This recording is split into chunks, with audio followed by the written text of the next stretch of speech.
takbiratul ihram. Rukun kedua yang takbiratul ihram. Sebagaimana hadis Nabi kita Muhammad SAW, idza kumta ila shalah fakabbir. Ya, fakabbir, maka bertakbirlah ketika kita mendirikan sholat. Kenapa dinamakan takbiratul ihram? Sebab dengan takbiratul ihram, seseorang yang sedang sholat diharamkan melakukan sesuatu yang sebelumnya halal.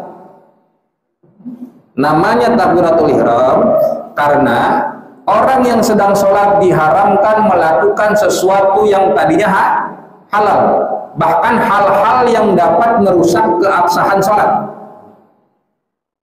Itu makanya namanya takbiratul ihram.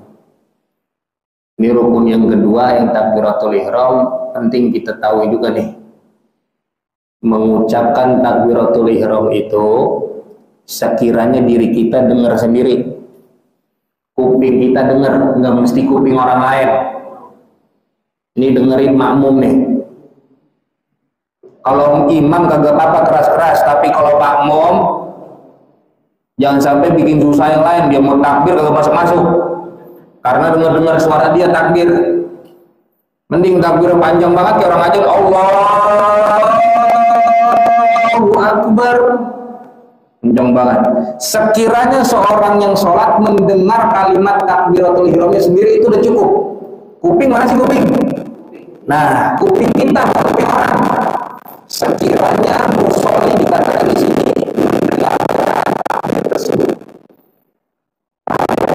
dan semua rukun qauli yang ada, takbir istiqol, dia mau rukun, dia mau sujud, kuping kita doang yang dengar, nggak perlu kuping orang.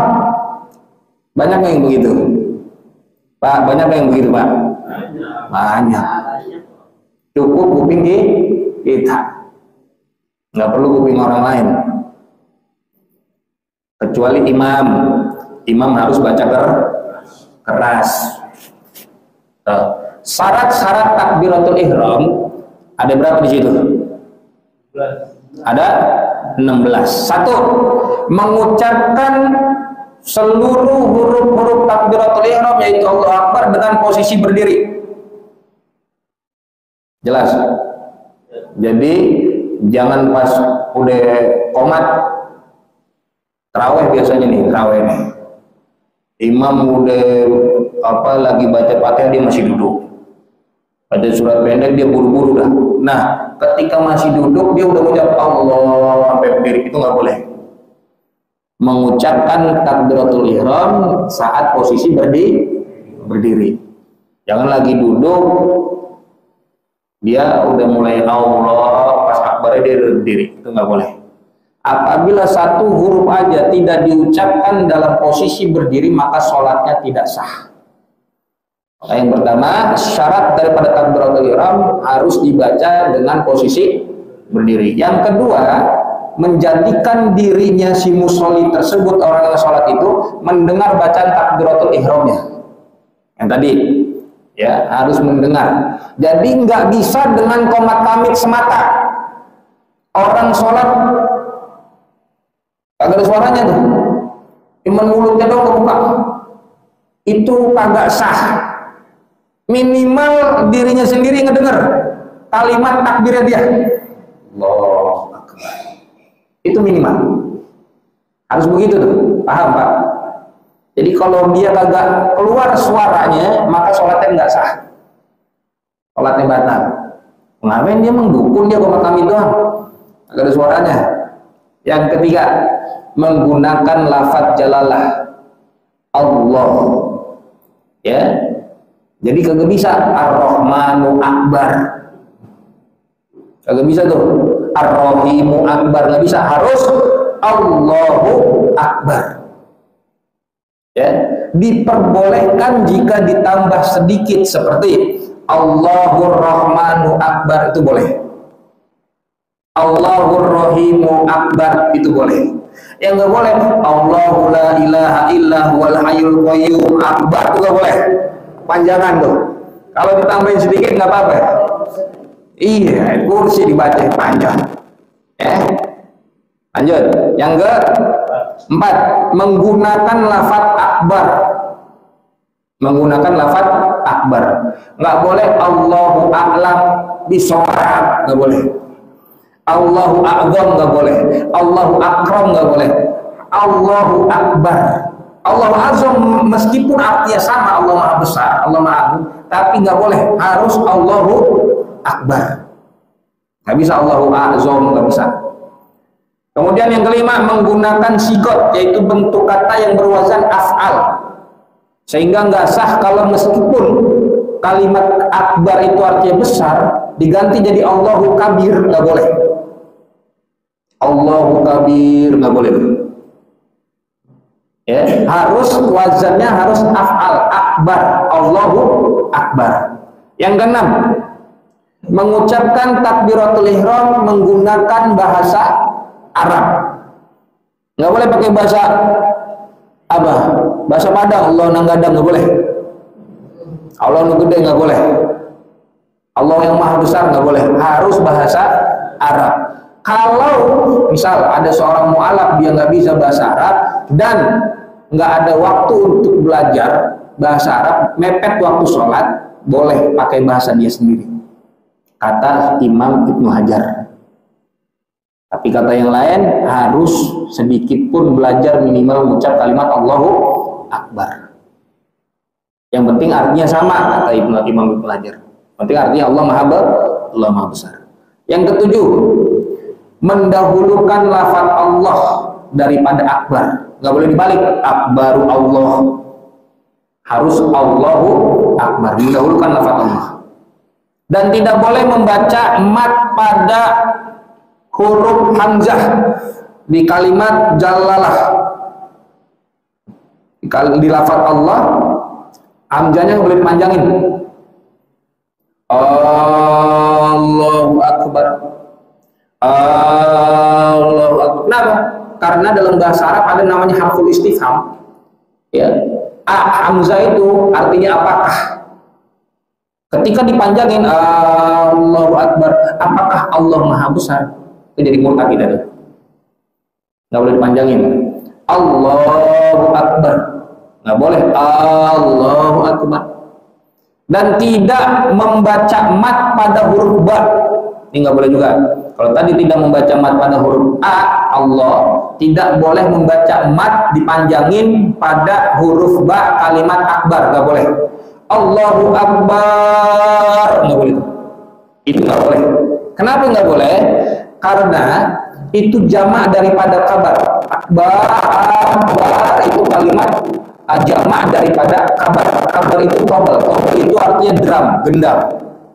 Kalau diartikan jadi Allahu Akbar, berarti Allah itu murtad, ya, secara qauli.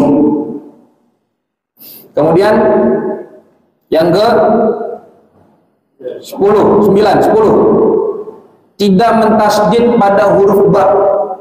Allahu Akbar, ba-nya ditasydid nggak boleh.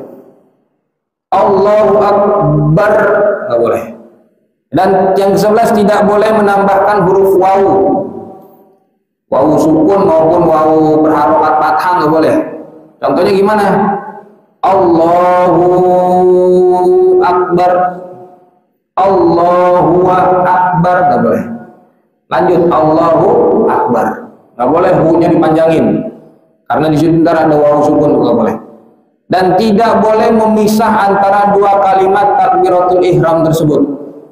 Allahu Akbar dengan domir di situ, dengan domir huwa. Allahu Akbar nggak boleh. Ya, sholatnya malah nggak sah kalau begitu.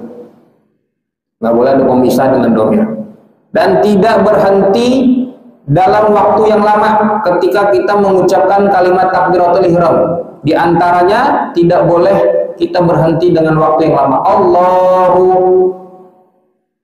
Akbar itu nggak boleh. Biasanya nih imam mama biasanya Allah Akbar itu nggak boleh. Ya, paham Pak ya? Dan yang jelas syarat daripada takbiratul ihram harus masuk waktu sholat. Meskipun ketinggalan satu huruf doang, huruf alif, huruf hamzah di lafaz Allah, baru pas lohnya kita itu udah masuk aja, udah masuk waktu sholat, tetap aja satu huruf yang ketinggalan tadi. Ya, harus benar-benar udah masuk waktu sholat baru takbiratul ihram. Dan yang ke-15, menjatuhkan seluruh huruf takbiratul ihram setelah menghadap kiblat. Jadi ngadep kiblat dulu. Jangan waktu kita lagi ngobrol, sholat dulu ya, Allahu Akbar. Nah, itu nggak boleh tuh. Karena belum posisi kita belum menghadap kiblat. Harus menghadap kiblat, mengucapkan takbiratul ihram dalam posisi kita berdiri dan menghadap arah kiblat. Ini badan lempeng semuanya nih. Jangan cuma pala, jangan cuma badan. Tapi semuanya nih lempeng menghadap arah kiblat. Dan yang ke-16, bagi seorang makmum harus mengakhirkan, wajib hukumnya mengakhirkan bacaan takbiratul ihram di dalam jamaah setelah takbiratul ihram seorang imam. Imam selesai sampai huruf ro di kalimat akbar, baru makmum boleh mengucapkan takbiratul ihramnya. Kalau imam belum kelar, artinya dibarengin, maka sholat si makmum batal, nggak sah. Makanya kapan? Ketika udah sampai roh baru kita takbir. Jelas Pak ya? Nah, sunnah takbiratul ihram. Tadi syaratnya, sekarang sunnahnya. Segera bersiap-siap untuk takbiratul ihram. Jadi udah siap-siap. Itu sunnah. Udah nyiapin diri, imam, makmum, kita udah siap-siap untuk takbiratul ihram. Yang kedua, segera melakukan takbiratul ihram buat siapa? Buat makmum. Jadi biar fokus. Jangan imam udah takbiratul ihram kita masih ngerokok di samping, nggak boleh tuh. Ya, ini sunnah nih hukumnya tuh. Ya, kita udah imam udah takbiratul ihram kita masih leha-leha, masih nyantai. Nah, bagi seorang makmum sunnah hukumnya dia udah fokus, udah siap-siap nunggu imam kelar takbiratul ihram disambut sama dia. Nah, kemudian sunnah hukumnya bagi seorang imam mengucapkan takbiratul ihram dengan keras sehingga makmumnya pada ngedengar. Ya, makmum ngedengar bacaan takbiratul ihram imam. Dan menjazmkan, mensukunkan huruf ra-nya itu disukunin. Gak boleh ditasdid. Allahu Akbar. Gak boleh tasdid, harus disukun. Allahu Akbar. Ya, nggak boleh disempilin huruf waw di situ. Allahu Akbar itu nggak boleh. Allahu Akbar. Allahu Akbar. Wawnya dari mana itu? Biasanya ada nggak yang begitu? Sosok yang dipasahin gitu kayak Allahu Akbar. Paseman, ada salah gitu. Yang kemudian sunnah dalam takbiratul ihram mengangkat kedua tangan. Mengangkat kedua tangan sunnah. Bagaimana caranya mengangkat kedua tangan? Kita belajar lagi nih. Biar kita koreksi sholat kita udah benar apa belum. Mengangkat kedua tangan itu sunnahnya tadi kan membarengi mulai dari hamzah lafaz Allah sampai roh di kalimat akbar. Allah ini bareng nih. Allah bareng angkat itu. Allah Akbar, selesai di sini. Itu yang muktamad, yang pendapat yang muktamad begitu. Boleh lafaz Allahu Akbarnya dulu, baru gerak tangan. Boleh gerak tangan dulu, baru lafaznya. Allahu Akbar. Itu nggak bareng kan? Lafaznya dulu. Atau gerakan tangannya dulu, ngangkat dulu. Allahu Akbar. Nah, bagusnya imam begitu. Bagusnya seorang imam gerakan dulu baru takbir. Allahu Akbar. Kalau dibarengin mulai dari bawah. Allahu Akbar. Jadi ada tiga. Yang muktamad membarengin, mengangkat tangan juga sambil bertakbiratul ihram. Kemudian mengangkat kedua tangan sunnah dengan tangan terbuka. Tafrij. Nih, telapak tangan kita terbuka. Tidak rapat begini dan nggak boleh kalau renggang begini. Wasaton, tafrij wasaton segini. Ya, sunnah dengan tangan terbuka, nggak boleh rapat begini nih, nggak boleh juga terlalu renggang. Jadi tengah-tengah dan mengarahkan telapak tangan ke arah kiblat. Jadi kagak boleh begini. Nih, ini nggak arah kiblat nih. Sedangkan syarat daripada sholat itu menghadap ke arah kiblat. Kalau begini ada bagian tubuh kita yang tidak menghadap kiblat. Nih telapak tangan. Jadi harus terbuka dan menghadap ke arah kiblat. Posisinya ujung ibu jari kita nih. Ini ujung ibu jari lurus sama kuping bagian bawah. Nih, di sini lurus. Kalau lurus nempel apa enggak Pak? Jadi ketika takbiratul ihram jangan nyari bagian bawah kuping nih, mana nih bagian ini, jangan, nggak usah. Yang penting lurus nih, pilih aja mainnya. Jangan dicari yang ditempel-tempelin mana di bawahnya nih, tercolok kuping sendiri. Ujung ibu jari sejajar dengan bagian bawah telinga kita, dan jari yang lain ujungnya sejajar dengan bagian telinga atas. Kalau kita renggangin begini, berarti kan nggak sejajar nih atasnya nih. Sejajar kan? Berarti sunnahnya agak ditekuk condong dikit. Nah begini nih. Nih biar sejajar. Ini sama bagian atas ini juga sejajar. Kalau dilempengin begini nggak sejajar. Ayo Allah, dilempengin apa namanya? Ditekuk sedikit. Nah, paham ya? Jadi tekuk sedikit di posisinya, ujung ibu jari sejajar dengan bagian bawah telinga, jari yang lain ujungnya sejajar dengan bagian atas telinga. Itu pendapat yang pertama. Ya. Ada posisinya yang kedua yaitu sejajar dengan mangkibain. Ini nih. Allah. Nih di sini sejajar dengan apa nih namanya nih? Bahu. Kalau yang tadi sejajar sama pundak nih di sini, ini segini. Yang pertama, yang kedua begini posisinya sejajar dengan bahu. Yang penting menghadap ke arah kiblat dan ini terbuka. Kalau saya ngambil yang mana? Saya yang ini. Saya yang begini. Kenapa? Kalau begini bagian sini dapat, tapi kalau bagian sini nggak dapat. Jadi biar dapat keduanya kita ambil sini, kita ambil sini. Jelas ya? Posisi tangan tuh. Ketika mengangkat, udah kelar ngangkat, di kemana itu tangan tuh? Pas akbar kemana tuh? Nah, sedekap ya, sedekap.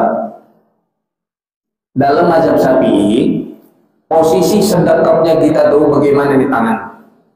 Yang pertama, bagian telapak tangan bisa ditempatkan di punggung tangan kiri kita. Nah, di sini. Ini yang pertama. Ya, yang kedua, pergelangan tangan ketemu pergelangan tangan sini, kiri. Tuh, di sini. Pertama gini. Ya, kedua di sini. Dan yang ini, tapi nggak usah pas lagi sholat dicari-cari nih, urus apa kagak. Sunnahnya ibu jari manis kelingking ngegenggam di sini nih. Tuh. Nah, ini tetap kebuka. Bagian apa nih namanya? Jempol sama telunjuk harus pisah, nggak boleh rapat. Jadi nggak boleh begini. Sunnahnya kebuka gini. Nah, bagian ini jari manis kelingking sama jempol ngegenggam sekenanya. Kalau posisinya begini. Dan posisi yang ketiga boleh dimajukan sedikit lebih di sini. Jadi segini. Ya, segini nih. Kelihatan nggak Pak? Segini. Yang nggak boleh semana? Ini segini nggak boleh. Ini mah mandor gini nih. Nah, walaupun begini juga nggak boleh begini sholatnya. Ini dipersepsikan sebagai orang sombong. Ya, ini sebagai orang sombong nih. Wah, kayak gini kan lagi ngeliatin proyek kan begini nih. Apalagi lagi sholat begini nih kagak boleh. Ya, itu jadi tiga posisi. Yang pertama begini, kedua sejajar nih pergelangan tangan, ininya begini, tuh jarinya, dan yang ketiga agak maju sedikit. Letaknya di mana? Nah, letaknya dalam mazhab Syafi'i di bawah dada, di atas pusat. Mana dada kita nih yang biasanya lempengan tengahnya nih ada apa nih namanya nih? Ya ulati ini di sini. Nah ini dada sodrun. Kalau bagian sini ke atas namanya nahar. Ya makanya onta disembelihnya di sini nahar. Wasoli robi kawan wanhar. Ini kalau sini namanya sodr, dada. Di tengah-tengahnya ini dada, di bawah dada, di atas pusar. Letaknya yang pertama dalam mazhab Syafi'i, di bawah dada, di atas pusar. Jadi di mana? Maaf, di sini. Allahu Akbar. Ini di sini. Ini yang pertama. Jelas? Ya, jelas kan nih? Nah yang kedua agak di sini, miringin dikit di jantung. Dimiring dikit di sini, di jantung. Ya. Itu mazhab Imam Syafi'i, dua pakainya. Kalau Imam Hambali dan Imam Hanafi di bawah pusar. Jadi di sini, ini pusar kita, pusar saya, Naranya Allahu Akbar di sini, ya, di bawah pusar. Kalau Imam Maliki ada dua, di atas pusar, ini pusar, pas di lempengan pusarnya tuh. Nah ini Imam Maliki, dan dia nggak sedang kepada, namanya mursal. Jadi Allahu Akbar, dia langsung gitu. Jadi ntar pas umroh kita lihat ada orang sholat begini nih, jadi ngobrol. Nih banyak di Mekah lagi pada sholat yang begini, jadi ngobrol. Dari mana Pak? Jangan. Ada ngobrol lagi sholat. Ya. Jadi posisinya berapa tadi? Ada 6. Ya. 6 tambahannya di atas dada, 5 tadi ya. 1 di bawah dada, di atas pusar. Itu posisi mazhab Imam Syafi'i yang biasa kita pakai. Atau boleh di atas sedikit, sedada, di dada, di atas sedikit, ya. Atau di atas jantung sini nih, minggiran dikit. Atau di bawah pusar. Atau di atas pusarnya, benar-benar di atas pusar, Imam Maliki. Atau mursal, tanpa sedekat, lurus aja begini. Ya, kita pakai yang mana? Di bawah dada, di atas pusar, itu yang utama. Jelas ya? Kemudian yang jam berapa ini? Udah kelar? Sampai kelar. Nggak pulang ini.